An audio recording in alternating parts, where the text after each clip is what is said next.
Hola, les habla el maestro Fide Mitchell. Sean bienvenidos a esta clase número 9 del curso Cómo dejar de ser un principiante. En este caso vamos a estar trabajando con 5 conceptos esenciales sobre peones y estructuras de peones que debes conocer.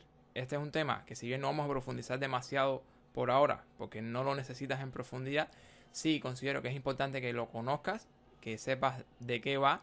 Más que todo, tenemos que entender que los peones son el alma del ajedrez. Así que bueno, poco a poco irás entendiendo cómo los peones y las distintas estructuras y las distintas debilidades que pueden surgir en las estructuras de peones pueden afectar o incidir en lo que sucede en el tablero, en los planes a seguir, en quién puede tener o no la ventaja en determinada posición. Así que bueno, sin más demora, vamos con el primer concepto que debes conocer sobre estructura de peones. Bueno, comenzamos con islas de peones, que también podemos llamarles grupos de peones.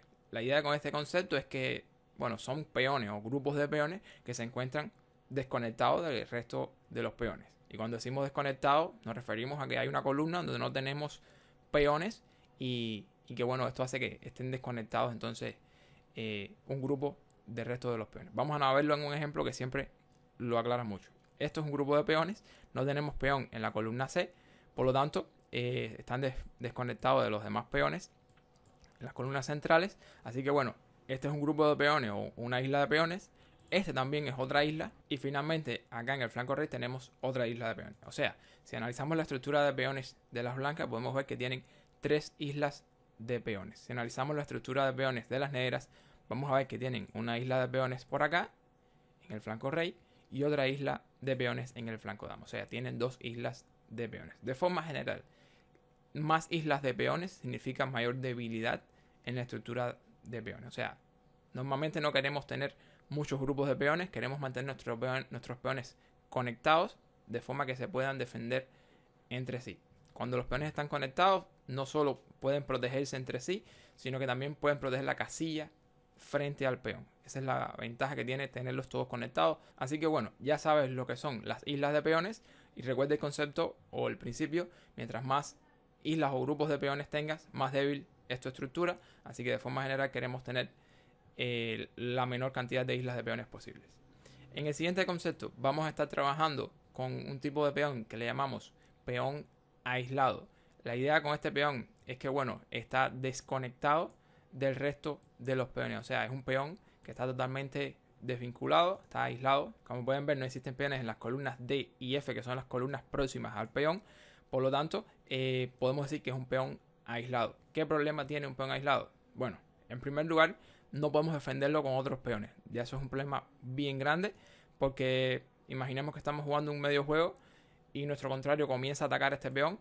No tenemos un peón que lo defienda, que es lo ideal, ¿no? Porque el peón es muy ligero, ¿no? Una pieza que normalmente no utilizamos para demasiadas acciones. Entonces podemos utilizar, no sé, las piezas mayores, las damas, las torres, en otro tipo de amenazas, ¿no? Creando peligro. Y bueno, al no tener un peón defendiendo al peón, bueno, tendremos que defenderlo con otras piezas, a veces con un alfil, a veces con un caballo, pero bueno, en ocasiones tendremos que utilizar artillería mayor, ¿no? Torres y damas para defender un simple peón. Esto por supuesto es un problema porque implica que nuestras piezas están pasivas mientras las piezas al contrario están activas, ¿no? Entonces ellos tienen libertad de movimiento mientras nosotros no. Nosotros no podemos movernos demasiado porque estaríamos perdiendo el peón. Entonces, como podrán imaginar, un peón aislado puede crear muchísimos problemas. Ya les hablaba de la debilidad del peón, pero también tenemos que mencionar la debilidad de la casilla que está frente al peón. Ya les mencionaba que los peones, cuando están conectados, ayudan a proteger no solo al peón, sino también a la casilla que está delante del peón. En este caso no tenemos forma de proteger la casilla E4. Esto significa que el negro puede utilizar esa casilla como base de operaciones, ubicar ahí un caballo, en ocasiones una dama, una torre, y a partir de ahí no podemos hacer mucho porque no tenemos un peón que expulse a la pieza que vaya a E4. Así es que cuando estamos hablando de peones aislados, va a ser una debilidad el peón en sí, pero también la casilla delante del peón va a ser un punto fuerte, una base de operaciones para las piezas contrarias. Así que podríamos estar hablando de una doble debilidad, si se quiere. El tercer concepto que debemos conocer sobre peones y estructuras de peones es el de peón retrasado. Un peón retrasado es un peón como este que está acá, que como pueden ver se quedó por detrás de su compañero y ahora no le va a ser tan fácil avanzar porque bueno, existe un peón negro delante que controla el avance de ese peón. Esto significa dos cosas. En primer lugar, debilidad del peón, o sea que nuestro contrario lo va a atacar fuertemente, porque cuando hablamos de un peón retrasado implica que esta columna va a estar abierta. O sea, si hay un peón negro por acá, entonces no debemos hablar de un peón retrasado. Entonces, si hablamos de peón retrasado, esta columna está abierta, lo cual significa que va a haber una presión seria a través de esa columna. Como pueden ver, no tenemos forma de defender a este peón con otros peones, lo que a su vez significa que lo tendremos que defender con nuestras piezas. O sea, las piezas del contrario estarán atacando, estarán activas, y nuestras piezas estarán pasivas, sin libertad de movimiento, porque si nos movemos demasiado podemos perder el peón que esas piezas defenderán. Por lo tanto, es una debilidad el peón retrasado en sí, pero también tenemos que hablar una vez más de la casilla delante del peón. Una vez más no tenemos peones que cubran esa casilla, por lo tanto el contrario la va a utilizar como base de operaciones.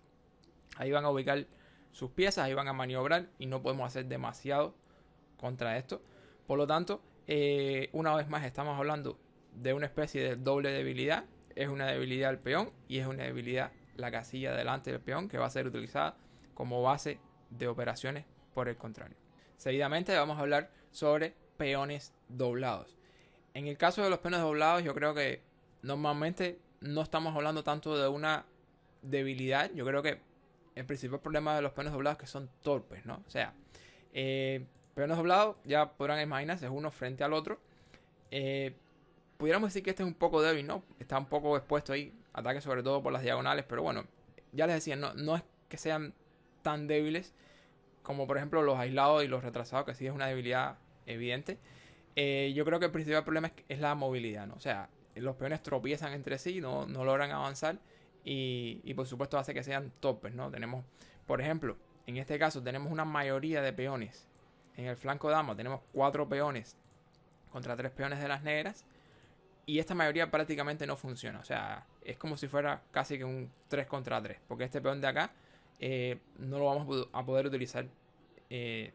Por ejemplo, si queremos crear un peón pasado, no va a ser de mucha ayuda.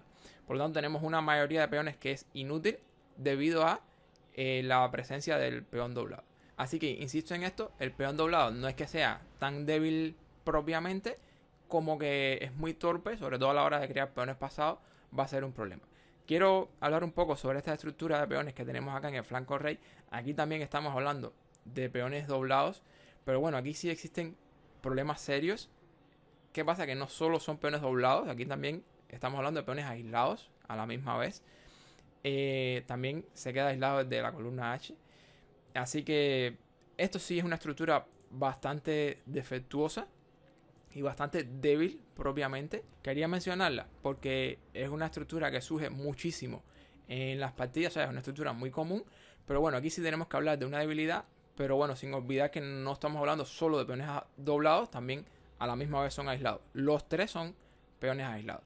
Esta debilidad es incluso peor para el bando que la posee si estamos en un medio juego donde el rey está enrocado en ese bando. Bueno, por supuesto que es incluso peor, ¿no? El rey va a estar descubierto ahí, la columna abierta, pero además una serie de casillas débiles alrededor del enroque que por supuesto hacen que esta debilidad sea bien seria. Pero bueno, ya les decía, no es solo, en este caso no estamos hablando solamente de un peón doblado, también estamos hablando de otros problemas que surgen, como los peones aislados, como la inseguridad del rey.